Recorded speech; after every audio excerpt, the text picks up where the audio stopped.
What's going on YouTube? Welcome back to another video. So the bike is finally back from Daredevil Motorsports, and we did a full Andreani cartridge kit install on the front, complete cartridge kit, and we also changed the rear shock spring to a heavier shock spring.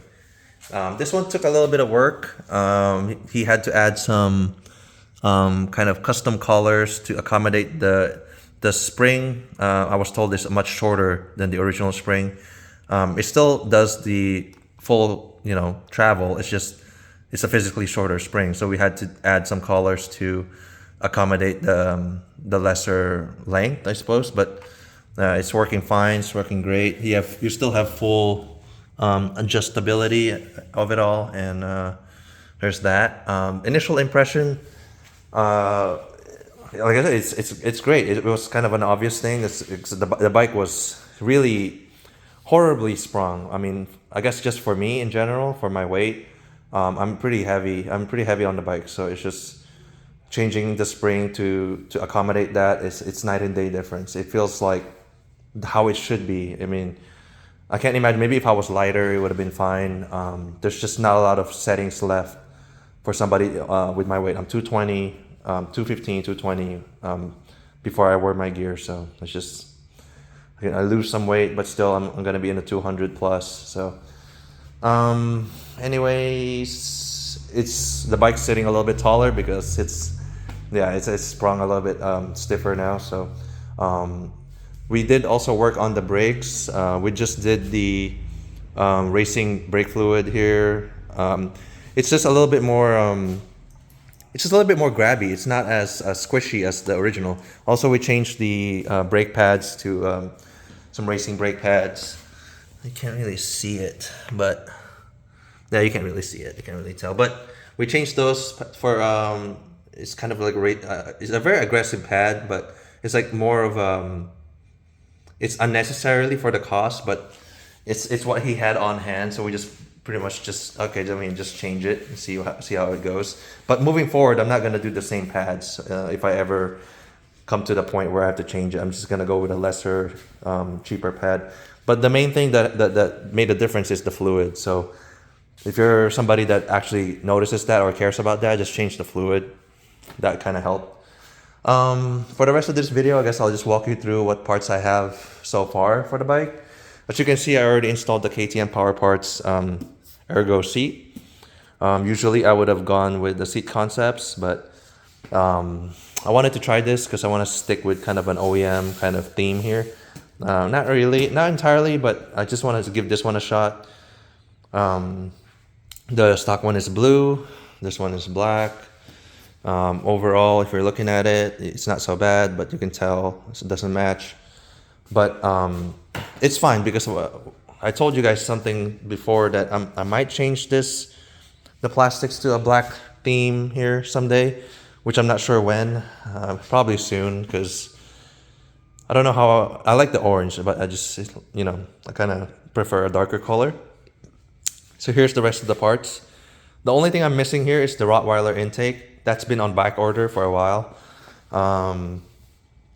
They had a Black Friday sale, and it seems like everybody bought one, so they have to make more. I have all the full plastics here. This is the black one. It comes with its own graphics kit. I'll let you guys see that when I have it installed, so it's like a surprise. So I even have a blacked out handguard, so it's just gonna be a stealthy look. This one is the Arrow titanium muffler with carbon tip. This is the header. Arrow headers. Yeah, stainless, not titanium. I don't think it's just stainless. And you need a link pipe for this to work. That's the link pipe.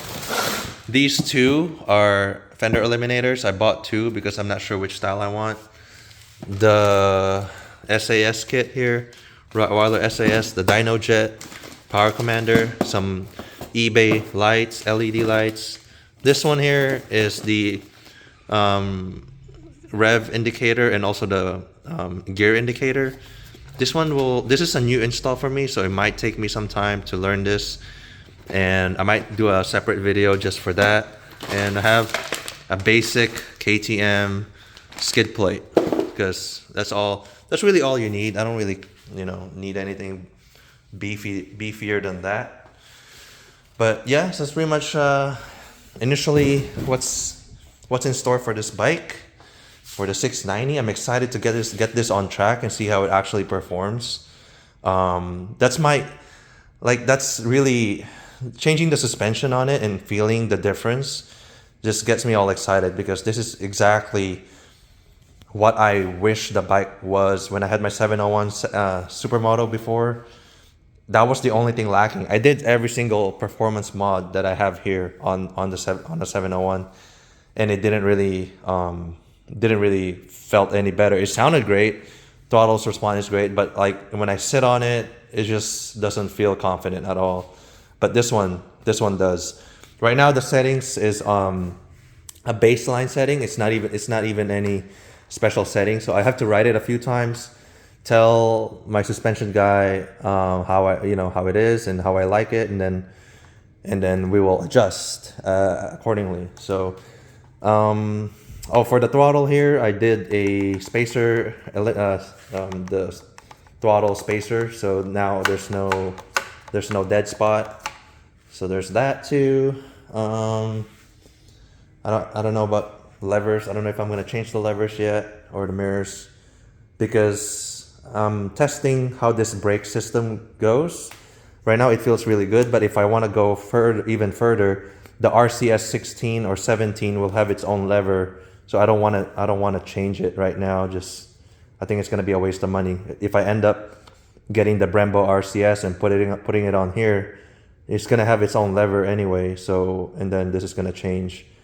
That's what I'm leaning towards. If this doesn't feel good, I think it's going to be okay. Save a lot of money. I think this is going to be fine. But I like the on and off switch feel of the RCS. I got when I have that on the S1000, it just feels better for me. Like I just like the on and off switch, and this one has substantially less play than the stock. The rear, I don't use the rear brake, so I don't do anything with the rear brake. The stock pads, stock fluid, stock everything. I don't care about the rear brake. There's nothing else to see here. Yeah, I just changed. Just the heel guards are some Amazon brand ones, just metal CNC. You guys saw that in the last video, I think, and that's it. You guys still have the same nice LED. I love this.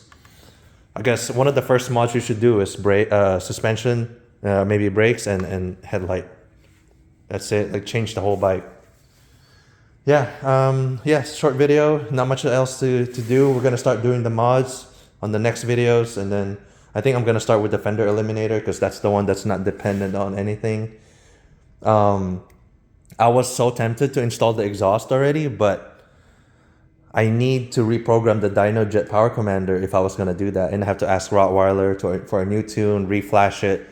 So I'm kind of lazy in doing that. I might just wait for the intake to come in, so that the Dyno Jet Power Commander is already pre-programmed for a full exhaust system with the Rottweiler intake. So I'm kind of, I don't know, I'm being lazy here, but I can suck it up and just ride it, stock exhaust and stuff like that for now, because the suspension gives me all the good, feeling already anyway. So I'm gonna just clean up the look of the bike. At least this one can be worked on separately, and we'll change that and make it look a little bit better. So, all right, guys. Thank you guys for stopping by. Thank you guys for watching, and yeah, any thoughts, concerns, let me know, and I'll see you guys on the next video.